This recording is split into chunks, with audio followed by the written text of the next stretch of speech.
ação da via sacra dolorosa. Jesus Cristo é batizado.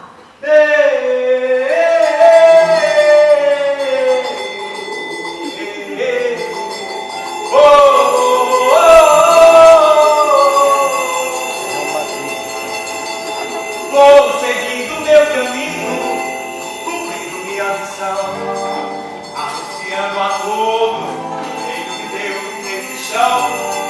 Ele veio aqui na terra pra te salvar, meu irmão.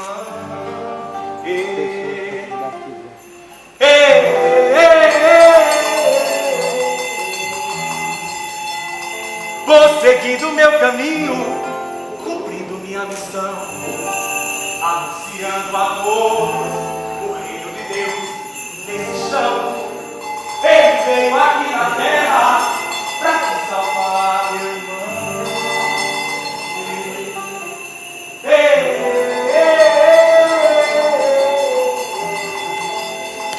Arrependei-vos e convertei-vos.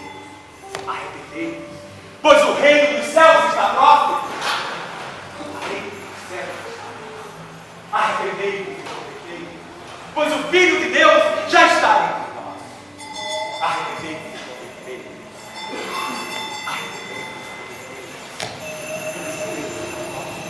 É ele. Dizem que ele batiza e abençoa as pessoas. Será que ele tá de cura? Ah, eu acho que não.